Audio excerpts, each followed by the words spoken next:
আমরা তো প্রায় সবাই মানে নিজেদের বেশ যুক্তিবাদী ভাবি, তাই না? হ্যাঁ, ভাবি তো বটেই। মনে করি যে আমাদের সিদ্ধান্তগুলো বেশিরভাগই ভেবেচিন্তে নেওয়া। কিন্তু আসলেই কি তাই, নাকি অন্য কিছু ঘটছে ভেতরে ভেতরে? ঠিক এটাই হলো প্রশ্ন। আজ আমরা ঠিক এই বিষয় নিয়ে একটু গভীরে যাব, বোঝার চেষ্টা করব নোবেল বিজয়ী মনোবিজ্ঞানী ড্যানিয়েল কাহানেম্যানের বিখ্যাত বই থিংকিং ফাস্ট অ্যান্ড স্লো এর মূল কিছু আইডিয়া। হুম। আমরা বইটির একটা বিস্তারিত সারাংশ ব্যবহার করছি, দেখতে চাইছি ঠিক কিভাবে আমাদের মস্তিষ্ক কাজ করে, কোন দুটো অদৃশ্য শক্তি আমাদের চিন্তা আর সিদ্ধান্তকে নিয়ন্ত্রণ করে। আর কেন আমরা প্রায়শই এমন সব ফাঁদে পা দিই, যা পরে মনে হয়, ইস, এটা কিভাবে করলাম, তাই তো? একদম। আর কাহানেম্যানের কাজ, বিশেষ করে আচরণগত অর্থনীতিতে, বিহেভিয়ারাল ইকোনমিক্সে, আমাদের এই ভুলগুলো বোঝার ক্ষেত্রে তো পুরো খেলাটাই পাল্টে দিয়েছে। ঠিক তাই। দেখুন, কাহানেমানের কাজের একেবারে কেন্দ্রে আছে একটা দারুণ, আপাতদৃষ্টিতে সরল কিন্তু খুব গভীর একটা ধারণা। আচ্ছা, কি সেটা? সেটা হলো আমাদের চিন্তা করার দুটো আলাদা সিস্টেম আছে, বা বলা ভালো দুটো ধরন। দুটো সিস্টেম? হ্যাঁ, একটা যেন মনের অটো পাইলট, অত্যন্ত দ্রুত চলে, সহজাত ইনটুইটিভ, আর আবেগ দিয়ে চালিত। কাহানেম্যান একে বলছেন system 1। System 1, auto pilot. Interesting. আর অন্যটা, সেটা হলো ধীর গতির, বেশ যুক্তিবাদী, হিসেবি, যেন একজন সতর্ক পাইলট। একে তিনি বলছেন সিস্টেম 2। সিস্টেম 1 আর সিস্টেম 2, ফাস্ট আর স্লো। একদম। এই দুই সিস্টেমের টানাপড়েন, তাদের বোঝাপড়া, আর কখনো কখনো ভুল বোঝাবুঝি, এটাই ঠিক করে দেয় আমরা কিভাবে ভাবি, কি পছন্দ করি, আর শেষ পর্যন্ত কি সিদ্ধান্ত নিই। আজকের আলোচনা মূলত এই নিয়েই। দারুণ। তাহলে চলুন এই দুটো সিস্টেমকে যেন দুটো চরিত্রের মতো করে দেখি, হ্যাঁ? দেখা যাক। সিস্টেম 1, আপনি বললেন দ্রুত অটো পাইলট, যে চটজলদি সিদ্ধান্তে আসে, তাই তো? প্রায় কিছু না ভেবেই। হ্যাঁ, যেমন ধরুন একটা চেনা মুখ দেখেই বন্ধু বলে চিনে ফেলা, বা ধরুন হঠাৎ সামনে একটা গাড়ি চলে এলে লাফ দিয়ে সরে যাওয়া। এগুলো সব সিস্টেম একের কাজ। এর জন্য তো কোনো কষ্ট করতে হয় না, তাই না? মনে হয় যেন এমনি এমনিই হয়ে যাচ্ছে। ঠিক। এটাকে কাহানেম্যান বলছেন কগনিটিভ ইজ, বা জ্ঞানীয় স্বাচ্ছন্দ্য। কাজটা করতে মগজের কোনো চাপ লাগছে না। কগনিটিভ ইজ শুনতে তো বেশ ভালো লাগছে, সহজ। হ্যাঁ, শুনতে ভালো, কিন্তু কাহানেম্যান এখানে একটা সাবধান বাণীও দিচ্ছেন। কি সেটা? উনি বলছেন, এই স্বাচ্ছন্দ্যের অবস্থাতেই, যখন আমরা খুব সহজে চিন্তা করছি, তখনই আমরা সবচেয়ে বেশি ভুল করি, বিভ্রমের শিকার হই। ওহ, উনি কোট করেছেন জ্ঞানী ও স্বাচ্ছন্দ্য আমাদের বিভ্রমের প্রতি আরও সংবেদনশীল করে তোলে। তার সহজ মানেই সঠিক নয়? সব সময় নয়। এই স্বাচ্ছন্দ্যের উল্টো দিকে আছে কগনিটিভ স্ট্রেন, বা জ্ঞানীয় চাপ। জ্ঞানীয় চাপ যখন মাথা খাটাতে হয়? একদম। যখন আমাদের মনোযোগ দিয়ে কিছু করতে হয়, কষ্ট করতে হয়, যেমন একটা কঠিন অঙ্ক কষা, বা ধরুন দুটো ফোনের স্পেসিফিকেশন খুঁটিয়ে তুলনা করা, তখন সিস্টেম 2 মাঠে নামে। আচ্ছা। এই সিস্টেমটা খুব শক্তিশালী, যুক্তি দিয়ে বিচার করতে পারে, কিন্তু সমস্যা হলো এ ভীষণ অলস। অলস কেন? কারণ একে চালাতে অনেক মানসিক শক্তির দরকার হয়, এনার্জি লাগে, আমরা দ্রুত ক্লান্ত হয়ে পড়ি। তাই সিস্টেম 2 পারতপক্ষে কাজ করতে চায় না। ব্যাপারটা তাহলে এমন যে সিস্টেম 2 সুযোগ পেলেই ফাঁকি দিতে চায়। হ্যাঁ, ঠিক ধরেছেন। একটা উদাহরণ দিলে হয়তো বুঝতে সুবিধা হবে। যেমন ধরুন, দোকানে ল্যাপটপ কিনতে গেলাম। হুম। সিস্টেম 1 হয়তো প্রথমেই একটা চকচকে ডিজাইনের দিকে ঝুঁকে পড়বে। ওয়াও, দেখতে দারুণ, সিদ্ধান্ত নেওয়া সহজ। হ্যাঁ, চটজলদি আকর্ষণ। কিন্তু কোনটার প্রসেসর ভালো, র্যাম কত, ব্যাটারি কতক্ষণ চলবে, এই সব তুলনা করে হিসেব কষে ঠিক জিনিসটা কেনার জন্য তো সিস্টেম 2 কে দরকার। অবশ্যই। আর এইখানেই লাগে ওই কগনিটিভ স্ট্রেইন, বা জ্ঞানীয় চাপ। মনোযোগ দিতে হয়, খাটতে হয়। আর বেশিরভাগ সময়ই কি আমরা এই চাপটা এড়াতে চাই? অবশ্যই চাই। সিস্টেম 2 এতটাই অলস যে যখনই সম্ভব সে দায়িত্বটা সিস্টেম 1-এর ঘাড়ে চাপিয়ে দেয়। আর সিস্টেম 1 সে তো সহজ রাস্তায় চলতে ওস্তাদ। ঠিক। আর সে অনেক সময় একটা চালাকি করে। একটা কঠিন প্রশ্নের উত্তর দেওয়ার বদলে সে নিজের অজান্তেই প্রশ্নটাকে একটু বদলে নেয়, দিয়ে একটা সহজ প্রশ্নের উত্তর দিয়ে দেয়। বলেন কি? আর আমরা টেরও পাই না? বেশিরভাগ সময় না। আর সবচেয়ে অবাক করা ব্যাপার হলো, আমরা নিজেদের যতই সিস্টেম 2 চালিত যুক্তিবাদী প্রাণী ভাবি না কেন, আমাদের দৈনন্দিন জীবনের সিংহভাগ সিদ্ধান্ত আসলে নেয় ওই দ্রুত, আবেগপ্রবণ, কিন্তু প্রায়শই ভুল করতে ওস্তাদ সিস্টেম 1। বাবা, তার মানে আমি যে ভাবি খুব চিন্তা করে সিদ্ধান্ত নিচ্ছি, তার অনেকটাই আসলে অটোমেটিক, প্রায় না ভেবেই। হ্যাঁ, সিস্টেম 1 এর প্রভাব অংচন বেশি। এই দ্রুত সিস্টেম 1 যেহেতু এত প্রভাবশালী আর ভুলও করে, তাহলে এর কিছু সাধারণ ভুলের ধরন নিশ্চয়ই আছে, মানে প্যাটার্ন। অবশ্যই আছে। এগুলো কি কাহনমান বলছেন হিউরিস্টিক্স, মানে মানসিক শর্টকাট। আর এই শর্টকাটগুলোর ফলে তৈরি হওয়া বায়াস বা পক্ষপাত। হিউরিস্টিক্স আর বায়াস। হ্যাঁ, এগুলো সিস্টেম 1 এর দ্রুত কাজ করার পদ্ধতিরই বলতে পারেন পার্শ্ব প্রতিক্রিয়া। অনেক উদাহরণ আছে। যেমন ধরুন অ্যাঙ্কারিং। অ্যাঙ্কারিং, নোঙর ফেলা। ঠিক তাই। কোনো কিছু নিয়ে দর কষাকষি করার সময় বা কোনো কিছুর মান আন্দাজ করার সময় প্রথম যে সংখ্যাটা বা তথ্যটা আমাদের সামনে আসে, সেটা আমাদের চিন্তাকে নোংরির মতো আটকে ফেলে। আচ্ছা, কিভাবে? ধরুন, আপনি একটা পুরনো বাড়ি কিনতে গেলেন। বিক্রেতা শুরুতেই একটা খুব উঁচু দাম বললেন। হুম। এরপর আপনি হয়তো অনেক দর কষাকষি করে দামটা কিছুটা কমালেন, কিন্তু দেখা যাবে আপনার চূড়ান্ত দামটা ওই প্রথম বলা উঁচু দামটার কাছাকাছি রয়ে গেছে। ওই প্রথম সংখ্যাটা আপনার মনের মধ্যে একটা মানদণ্ড বা অ্যাঙ্কার তৈরি করে দিয়েছে। হ্যাঁ, হ্যাঁ, এটা তো হয়। শুধু দর কষাকষি কেন, কোনো বিষয়ে মত দেওয়ার আগেও তো প্রথম শোনা কথাটা বেশ প্রভাব ফেলে। একদম, এটা খুব শক্তিশালী একটা বায়াস। আচ্ছা, আর কি ধরনের শর্টকাট আছে? আরেকটা খুব কমন আর শক্তিশালী জিনিস হল অ্যাভেইলেবিলিটি হিউরিস্টিক। অ্যাভেলেবিলিটি, মানে সহজলভ্যতা। হ্যাঁ, মানে যে ঘটনা বা তথ্য আমাদের যত সহজে মনে পড়ে, আমরা সেটার ঘটার সম্ভাবনা বা সেটার গুরুত্ব তত বেশি বলে ধরে নিই। ও, যেমন? যেমন ধরুন, খবরের কাগজে বা টিভিতে যদি পরপর কয়েকদিন প্লেন দুর্ঘটনার খবর দেখানো হয়, হ্যাঁ। তখন হুট করে আমাদের মনে হতে পারে প্লেনে চড়াটা সাংঘাতিক ঝুঁকিপূর্ণ। যদিও পরিসংখ্যান হয়তো বলছে গাড়িতে যাতায়াতের চেয়ে প্লেনে যাতায়াত অনেক গুণ নিরাপদ। কিন্তু ওই দুর্ঘটনার ছবি বা খবরটা মনে গেঁথে যায়। ঠিক, ওই তথ্যটা তখন খুব অ্যাভেলেবল বা সহজলভ্য হয়ে ওঠে আমাদের মনে। আর আমরা সম্ভাব্যতা বিচার করি ওই সহজলভ্যতার ভিত্তিতে, আসল সমীক্ষানের ভিত্তিতে নয়। কাহনেম্যান যেমনটা বলেছেন, প্রকৃত তথ্যের চেয়ে ভয়, পছন্দ বা অপছন্দের ওপর নির্ভর করা সহজ, কারণ এই অনুভূতিগুলো, এই ছবিগুলো আমাদের মনে খুব সহজে ভেসে ওঠে। তার মানে মিডিয়া যা বেশি দেখায় বা যা আমাদের মনে বেশি দাগ কাটে, সেটাই আমাদের কাছে বেশি সত্যি মনে হয়, পরিসংখ্যান যাই বলুক না কেন। ওয়াও! হ্যাঁ, এটা একটা বড় সমস্যা। আর কোনো উদাহরণ আছে এই হিউরিস্টিক্সের? হ্যাঁ, যেমন ধরুন রিপ্রেজেন্টেটিভনেস বা প্রতিনিধিত্বের ধারণা। রিপ্রেজেন্টেটিভনেস। মানে আমরা কোনো মানুষ বা ঘটনাকে বিচার করার সময় দেখি সেটা আমাদের মনের মধ্যে থাকা কোনো পরিচিত ছাঁচ বা স্টেরিওটাইপের সাথে কতটা মিলছে। আচ্ছা। আর এই মিল খোঁজার চক্করে আমরা প্রায়ই সাধারণ পরিসংখ্যান বা সম্ভাব্যতাকে, বেস রেটকে একেবারেই ভুলে যাই। স্টিরিওটাইপের সাথে মিললে ওটাই ঠিক মনে হয়। হ্যাঁ, ক্যানেমানের বিখ্যাত লিন্ডার উদাহরণ আছে। ধরুন, লিন্ডা নামে একজনের বর্ণনা দেয়া হলো, সে খুব স্পষ্টভাষী, বুদ্ধিদীপ্ত, দর্শনে পড়াশোনা করেছে, সামাজিক ন্যায়বিচার নিয়ে খুব ভাবে, ইত্যাদি। এবার প্রশ্ন করা হলো, লিন্ডার কি ক একজন ব্যাংককর্মী হওয়ার সম্ভাবনা বেশি, নাকি খ ব্যাংককর্মী এবং নারীবাদী অ্যাক্টিভিস্ট হওয়ার সম্ভাবনা বেশি? বর্ণনা শুনে তো মনে হচ্ছে খ হওয়ার সম্ভাবনাই বেশি। নারীবাদী অ্যাক্টিভিস্টের মতো লাগছে। ঠিক, বেশিরভাগ মানুষ এটাই ভাবে, কারণ বর্ণনাটা আমাদের মনের নারীবাদী অ্যাক্টিভিস্ট স্টিরিওটাইপের সাথে মিলে যায়। কিন্তু যুক্তির দিক থেকে ভাবুন, শুধু ব্যাংক কর্মী হওয়ার সম্ভাবনা কি বেশি নয়? কেন? কারণ দুটো শর্ত পূরণ করা, ব্যাংক কর্মী প্লাস নারীবাদী অ্যাক্টিভিস্ট, সবসময়ই শুধু একটা শর্ত পূরণ করা, শুধু ব্যাংক কর্মীর চেয়ে কম সম্ভাব্য, তাই না? শুধু ব্যাংক কর্মী আরও অনেক বেশি মানুষ হতে পারে। ও হ্যাঁ, ঠিক তো, এটা তো খেয়ালই করিনি। এটাই রিপ্রেজেন্টেটিভনেস হিউরিস্টিকের ফাঁদ। আমরা মিল খুঁজতে গিয়ে বেস রেট বা সাধারণ সম্ভাব্যতাকে ভুলে যাই। বাহ! তার মানে একটা ভালো গল্প বা আকর্ষণীয় বর্ণনা পরিসংখ্যানকে একদম হারিয়ে দিতে পারে। সিস্টেম 1 আসলে গল্প ভালোবাসে, তাই না? যুক্তি বা সংখ্যা নয়। একদম, গল্প বা সামঞ্জস্যপূর্ণ বর্ণনা ওর খুব পছন্দ।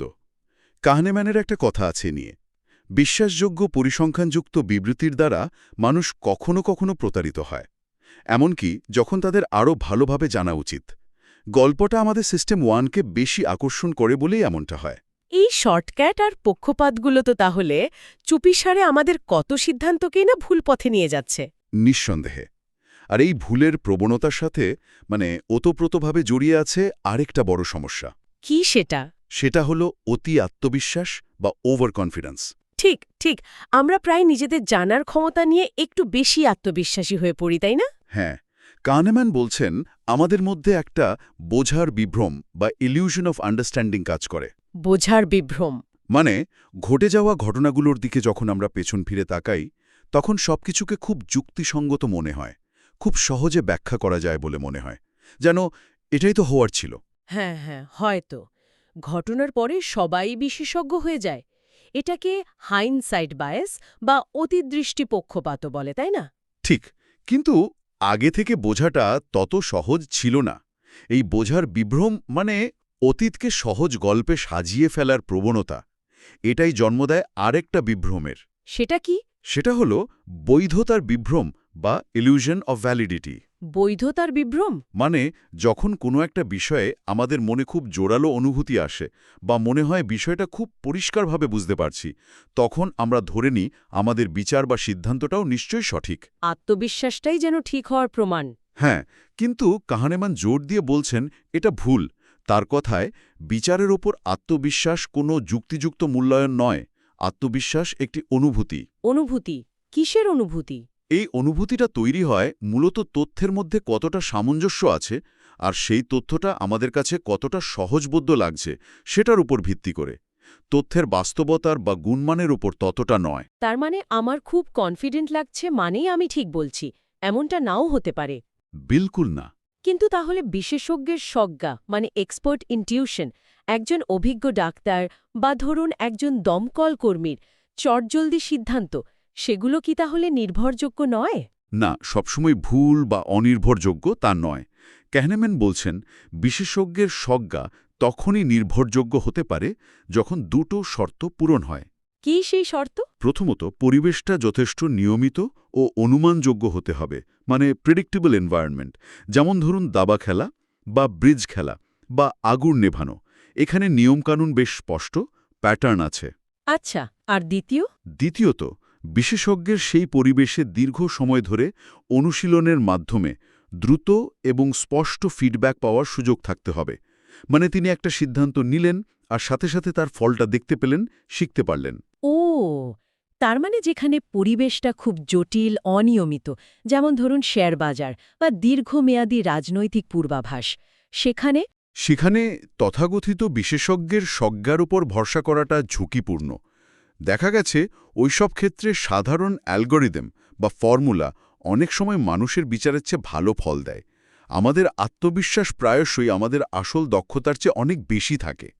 এই অতি আত্মবিশ্বাসের একটা খুব পরিচিত উদাহরণ তো আমরা প্রায় সবাই রোজকার জীবনে দেখি।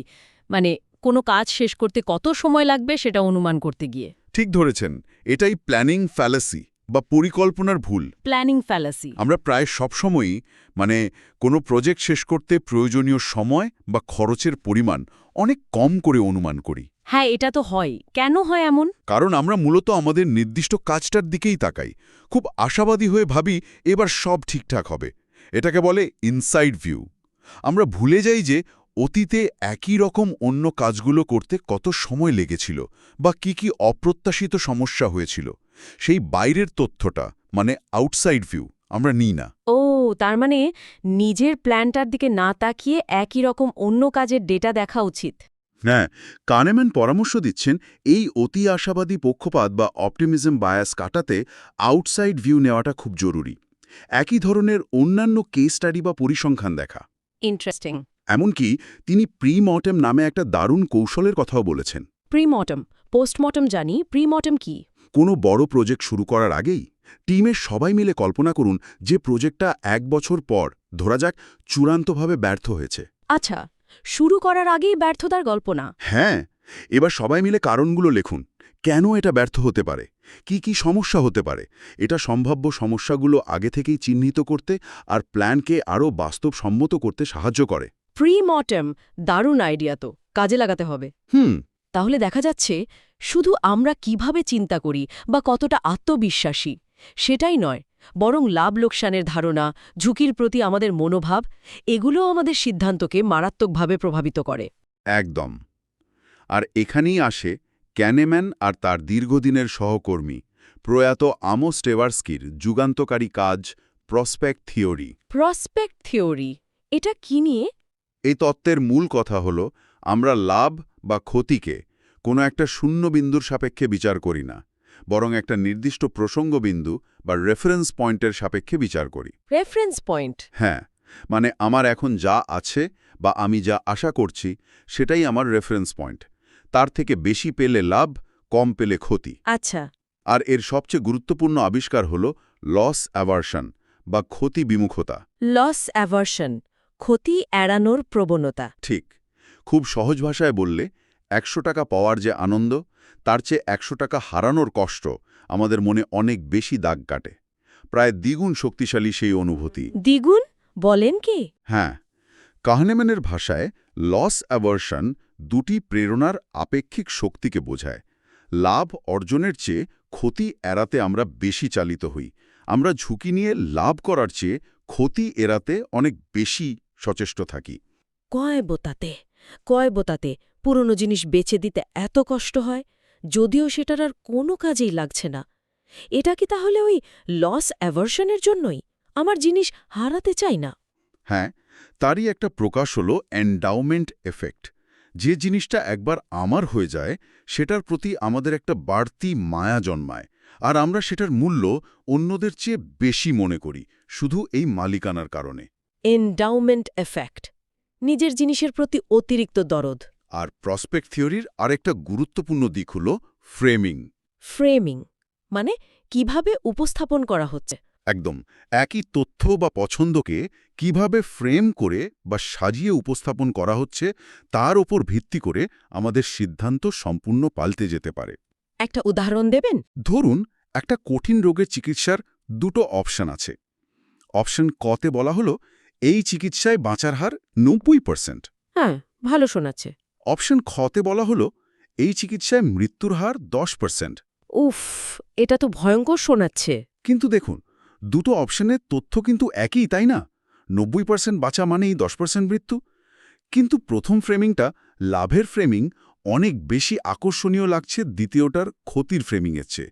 মানুষ স্বাভাবিকভাবেই প্রথমটা বেছে নিতে চাইবে। অথচ একই জিনিস। কানেমান বলছেন, একটি গুরুত্বপূর্ণ সিদ্ধান্ত পরিস্থিতির একটি সম্পূর্ণ অপ্রাসঙ্গিক বৈশিষ্ট্য দ্বারা নিয়ন্ত্রিত হয়। মানে শুধু বলার ধরন দিয়ে হ্যাঁ, উপস্থাপনার ভঙ্গিটাই অনেক সময় আসল তথ্যের চেয়ে জরুরি হয়ে দাঁড়ায়। এর সাথে কি সাঙ্ক কস্ট ফ্যালাসি বা নিমজ্জিত ব্যয়ভ্রান্তিরও কোনো যোগ আছে? ওই যে কোনো কিছুতে অনেক টাকা বা সময় নষ্ট হয়ে গেলে সেটা আর ছাড়তে না পারা। অবশ্যই যোগ আছে। সাঙ্ক কস্ট ফ্যালাসি হল অতীতের লোকসান বা বিনিয়োগের মায়ায় পড়ে যাওয়া।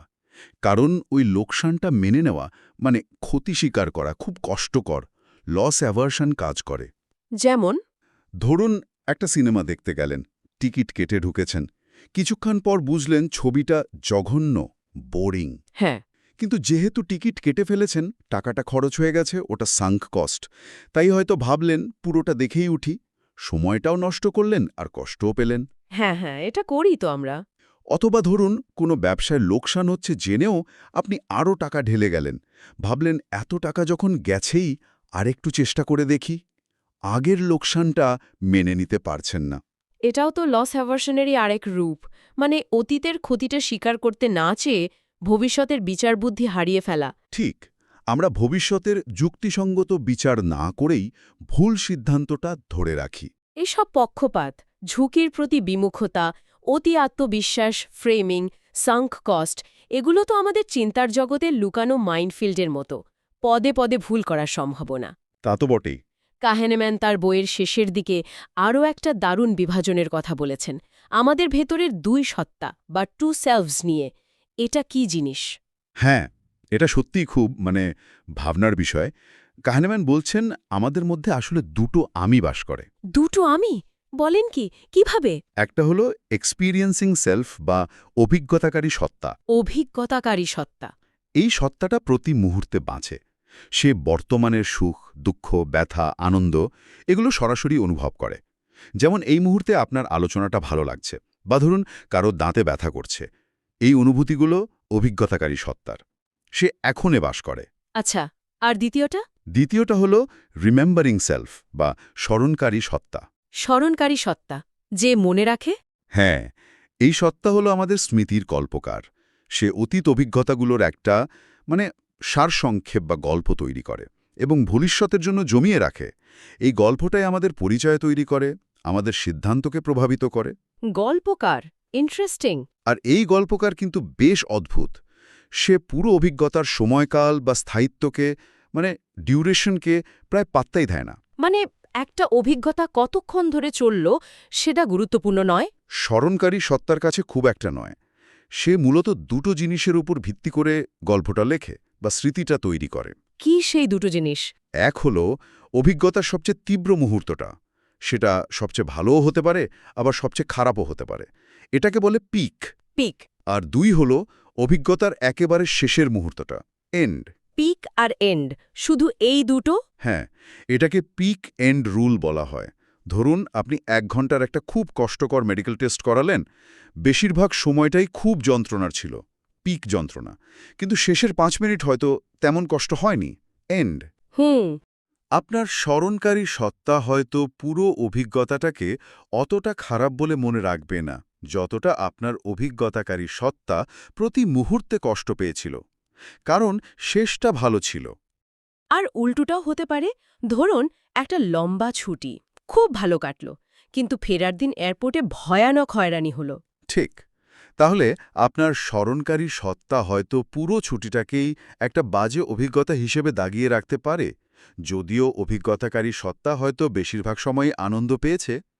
ক্যানেম্যান যেমন বলেছেন, মন গল্পের সাথে ভালো, কিন্তু মনে হয় এটি সময় প্রক্রিয়াকরণের জন্য ভালোভাবে ডিজাইন করা হয়নি।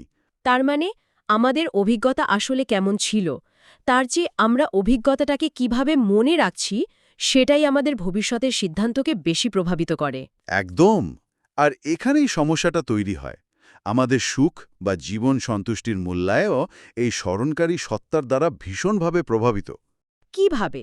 আমরা যখন বলি আমি জীবনে সুখী বা আমার জীবনটা ভালো, তখন আমরা আসলে আমাদের জীবনের একটা সামগ্রিক গল্প বলছি, যে গল্পটা আমাদের স্মরণকারী সত্তা তৈরি করেছে বিভিন্ন পিক আর অ্যান্ড মোমেন্ট দিয়ে। এটা কিন্তু প্রতি মুহূর্তের অভিজ্ঞতার ভালো লাগা মন্দ লাগার যোগফল নয়। ওহ। এর সাথে আবার যুক্ত হয় ফোকাসিং ইলিউশন। ফোকাসিং ইলিউশন মানে যখন আমরা জীবনের কোনো একটা নির্দিষ্ট বিষয়ের উপর, যেমন ধরুন টাকা পয়সা বা স্বাস্থ্য বা কোথায় থাকি, এগুলোর উপর অতিরিক্ত মনোযোগ দিই, তখন সেটার প্রভাব আমাদের সামগ্রিক সুখের ওপর যতটা হওয়া উচিত তার চেয়ে অনেক বেশি বলে মনে করি। যেমন অনেকে ভাবে বেশি টাকা মানে অনেক বেশি সুখ, কিন্তু গবেষণা দেখায় একটা নির্দিষ্ট আয়ের পর টাকার প্রভাব সুখের ওপর ততটা বাড়ে না। তাহলে এসব জেনে, মানে সিস্টেম 1, সিস্টেম 2, বায়াস, হিউরিস্টিক্স, 2 সত্তা, এইসব জেনে আমাদের লাভ কি? আমরা কি আমাদের এই দ্রুত চিন্তা বা স্মরণকারী সত্তার ভুলগুলো শুধরে নিতে পারি? দেখুন, কাহানিম্যান নিজেই বলছেন যে সিস্টেম 1-এর প্রভাব থেকে, এই অটো পাইলট থেকে পুরোপুরি মুক্ত হওয়া প্রায় অসম্ভব। এটা আমাদের চিন্তার গঠনের মধ্যেই আছে। তাহলে উপায়? কিন্তু এই সিস্টেমগুলো কিভাবে কাজ করে, কোথায় কোথায় ভুলের ফাঁদ পাতা আছে, সে সম্পর্কে সচেতন হওয়াটাই হলো প্রথম এবং সবচেয়ে গুরুত্বপূর্ণ ধাপ। সচেতনতা।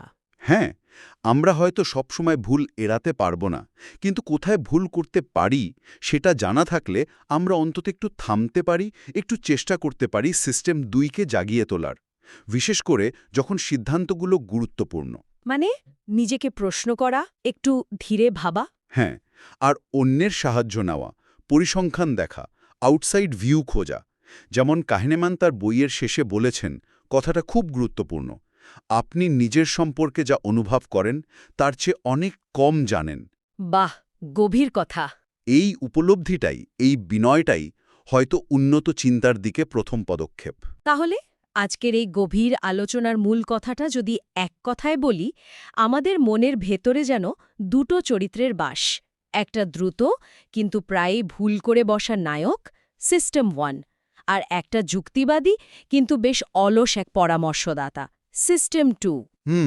বেশিরভাগ সময় এই দ্রুত নায়কই স্টিয়ারিং হুইলে থাকে, আর সে নানা রকম শর্টকাট হিউরিস্টিক্স ব্যবহার করে, যা আমাদের ঠেলে দেয় পক্ষপাতে, অতি আত্মবিশ্বাসে আর ক্ষতি এড়ানোর অতিরিক্ত প্রবণতায়। ঠিক।